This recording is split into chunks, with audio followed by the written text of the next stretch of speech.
There's trouble brewing in the saloon. Suddenly, two men burst out of its front doors, swaggering into the middle of the street. They count about 30 paces distance between each other and stop. It's gonna be a duel. Fingers twitch over holstered revolvers as the high noon sun beats down mercilessly on the two gunslingers. Then there's a shout and bystanders point to three horses riding up in a cloud of dust. Leading the trio is a man with a telltale silver badge on his chest, a rifle slung across his arms, and an ivory-handled revolver at his hip. This here's the sheriff, and there'll be no gunslinging in his town today. Sheriffs are about as iconic a part of the American Wild West as cowboys, Indians, and duels at high noon. Back before we had an established police force, the sheriff was the lonely long arm of the law, deputizing other civilians when the need arose in order to face down criminal threats he couldn't handle by himself. Yet in today's world of professional law enforcement, sheriffs still play a major role within the justice system. But what is a sheriff and what do they do exactly? Back in the day, sheriffs were typically appointed by local governments and acted as the sole adjudicator of the law, at least outside of the courtroom. They were responsible for investigating crimes, enforcing the law, and dealing with any would-be troublemakers. In the less civilized lands west of the Mississippi, sheriffs were typically military veterans or skilled gunslingers with a reputation for being honorable and respectable men. Sheriffs often worked alone or with a single partner in the far-flung towns and settlements of the Old West, and thus had to be self-reliant and tough enough to deal with any threat that came their way.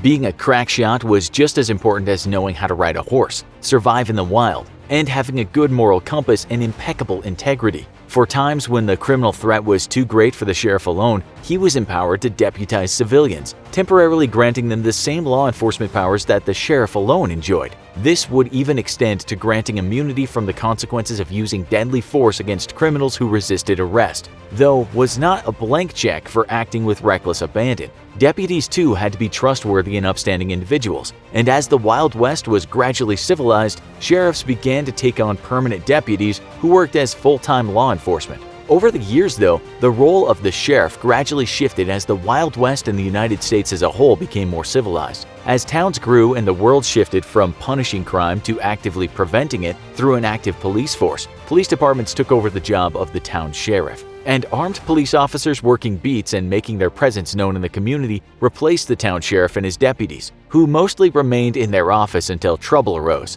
The shift in policing philosophy saw the sheriff take on more of an administrative role, and soon the role of sheriff took on two different dimensions. The first would be line and file sheriffs, who acted much in the same way as police officers but with slightly different duties. And the second would be that of the sheriff of a local municipality or today entire counties. Line and file sheriffs are very similar to regular police officers. Much like a police officer, a sheriff has the same rights to carry out arrests and can be tasked with law enforcement duties, especially in communities too small for a regular police department. Sheriffs can thus respond to emergency calls, give out traffic tickets, arrest suspects, and conduct patrols. Unlike police officers though, sheriffs in communities too small for a police department also handle many of the same functions of a police investigator and can interview witnesses to crimes and carry out full-scale investigations. Though if the crime is serious enough, an outside consultant such as a full-time investigator is typically requested. Sheriffs, much like police officers though, have the same duties after a crime is committed, and they prepare written reports of criminal incidents or medical emergencies and then go to court in order to testify on their written reports. Unlike regular police though, sheriffs can actually work for either local government or a federal government agency, and their daily duties can vary depending on which entity they actually work for. Some sheriff departments can even carry out full-scale investigations ranging from drug trafficking, human trafficking, and even into corruption in other police departments. In places with a large local police presence, sheriffs typically restrict themselves to maintaining security at local courts and jails. Sheriffs also typically take the lead in processing civil cases, and will very often be the office charged with enforcing court orders such as evictions, lawsuits, or even divorces. They can even be tasked with removing individuals from a property after an eviction notice has been served, or with seizing physical assets or property in order to enforce a bank levy or a court judgment such as a lawsuit. As law enforcement professionals though, a sheriff's duties are ultimately whatever the local community needs from them. The office of the sheriff, however, is a different matter altogether. This is an elected official who is the top law enforcement official in a county. They're responsible for managing the day-to-day activities of law enforcement, and even with overseeing the execution and investigations of criminal cases. Some of history's most famous sheriffs include Sheriff Pat Garrett, who was responsible for killing the famous outlaw Billy the Kid. Supposedly, Garrett and Billy were close friends who often gambled together, but when Garrett was elected sheriff, all that changed and he vowed to bring in Billy to face justice. After a shootout with Billy the Kid and his gang, and after killing 2 gang members, Sheriff Garrett brought Billy in to face justice. Billy was sentenced to hang, but managed to escape after killing 2 guards. Garrett vowed revenge for the death of the lawman, and after tracking Billy down once more, he waited under the cover of darkness for him to come home and then put a bullet straight into the heart of Billy the Kid. Unfortunately, the cold-blooded killing hurt Sheriff Garrett's reputation, and he lost his bid for re-election. Sheriff Harry Wheeler, also from the last days of the Wild West, had a fearsome reputation as a lawman and gunslinger both. He's remembered best for having taken part in the last great gunfights of the Wild West era, or perhaps for illegally deporting 1,300 mine workers in Arizona. He got his start in 1904 as a ranger when he responded to a robbery in a local saloon.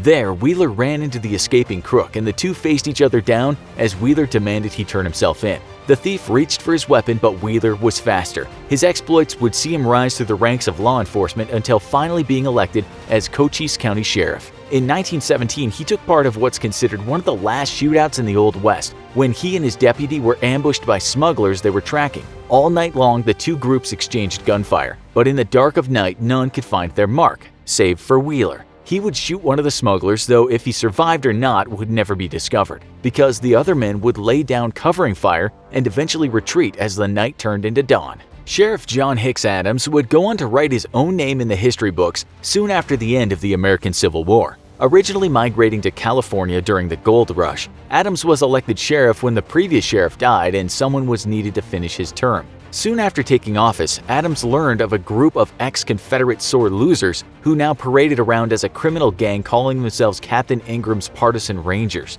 Adams formed a posse and tracked the gang down to a small cabin, which he and his men surrounded. After several hours of gunfighting, the gang surrendered, but only after losing several members to the sheriff and his men. This feat ensured Adams' re-election as sheriff, and soon he was up against another group of ex-Confederate outlaws. This gang, though, calling themselves the Mason Henry Gang, had a much more fearsome and bloodthirsty reputation, and earned the name in the media the Copperhead Murderers, for their habit of killing people in the course of their robberies, especially if they were ex-Union supporters. Adams pursued the gang relentlessly, but they always managed to stay one step ahead of the sheriff. Eventually, though, he managed to chase them out of Southern California altogether, and the gang would go on to meet their demise at the hands of law enforcement up north. Sheriffs today may not be the gunslingers of old, but their job is as vital as it has ever been, especially in communities that are too small and too remote for a regular police department. While in larger communities, they typically stick to securing courthouses and serving warrants. That doesn't mean that you should feel free to pass one by with the pedal to the metal on the freeway,